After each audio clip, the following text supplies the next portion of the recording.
কার permission লয়ে তুই ভিতরে ঢুকলি? এখানে তোর কি কাজ? কাজটা খুব ছোট শামসু সাহেব, কিন্তু আপনার জন্য একটু কঠিন হইতে পারে। বিদেশ থেকে বাচ্চাদের জন্য 20 লাখ টাকা আসছিল। অরফানেজের ম্যানেজারকে 20,000 টাকা দেওয়ার পর বাকি টাকা আপনার কাছেই রেখে দিলেন। সেই টাকা চাইলে তার গায়ে হাত পর্যন্ত তুলছেন। অরফানেজের টাকা পকেটে ঢুকায় নেওয়া মানুষ তো সভ্য মানুষ হইতে পারে না, না? তুই টাকা ফেরত নিতে এসেছিস? তুই কে? তোকে আমি কৈফিয়ত দিব কেন? একটা জং ধরা ভাঙাচোরা গাড়ি আর 4-5টা ছেলে নিয়ে এসে লোহ গড়া গ্যাংস্টার ছাড়তে চাস না? এতিমখানার ম্যানেজার অর্থাৎ গনি মিয়া আমার কাছে আসছিল সাহায্যের জন্য। তাই আমার অনুরোধ থাকবে তার কাছে গিয়ে ক্ষমা চাইবেন আর এতিমখানার বাকি 19,80,000 টাকা ফেরত দিয়ে দিবেন। আমি কামরুজ্জামান ভাইয়ের লোক, তুই ভয় পাচ্ছস না? আমি জানতাম তুই ভয় পাবি। তোকে আমি 1 টাকাও দেব না। শামসু সাহেব, এরা সবাই লোহাগড়ের মেকানিক। মারতে মারতে লোহা পর্যন্ত সোজা করে ফেল। আপনি আর কি জিনিস, হ্যাঁ?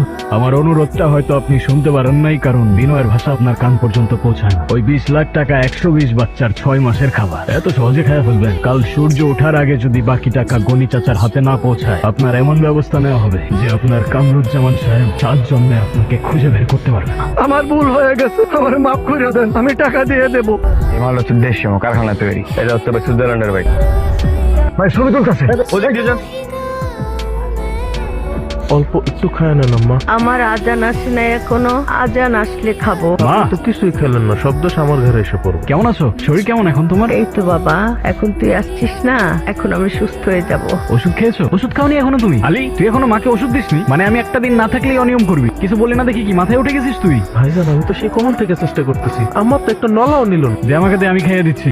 স্যার দেখেন স্যার, এগুলো নিয়ে যদি আমরা প্রপার একটা নিউজ করতে পারি, এইসব ইনফরমেশন নিয়ে আই থিঙ্ক আমাদের জন্য অনেক লাভবান হবে। দেখেন স্যার, পুরো অরিজিনাল স্যার। স্যার এটা দেখেন। সায়রা, তুমি আগে আমাকে এটা বলো, আমি তোমাকে কল করেছি, এই শহরটা কি নেটওয়ার্কের বাইরে চলে গেছে, নাকি তুমি নিজেকে ব্রিটিশ রাজকুমারী ভাবা শুরু করেছো? তুমি বসের কল রিসিভ করতে পারো নাই?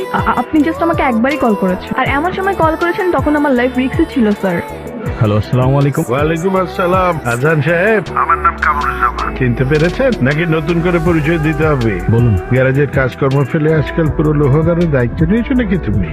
যেটা বলতে চাচ্ছেন ঘুরিয়ে পেঁচিয়ে না বলে সরাসরি বলুন। শ্যামসু আমার নিজের লোক। টাকা নিয়েও কি করেছে না করেছে সেটা দেখার দায়িত্ব ছিল আমার। কিন্তু তুমি মাঝখান থেকে ঢুকে পড়ে আমার লোকের গায়ে হাত তুলেছো, তার মানে তুমি আমার গায়ে হাত দিয়েছো।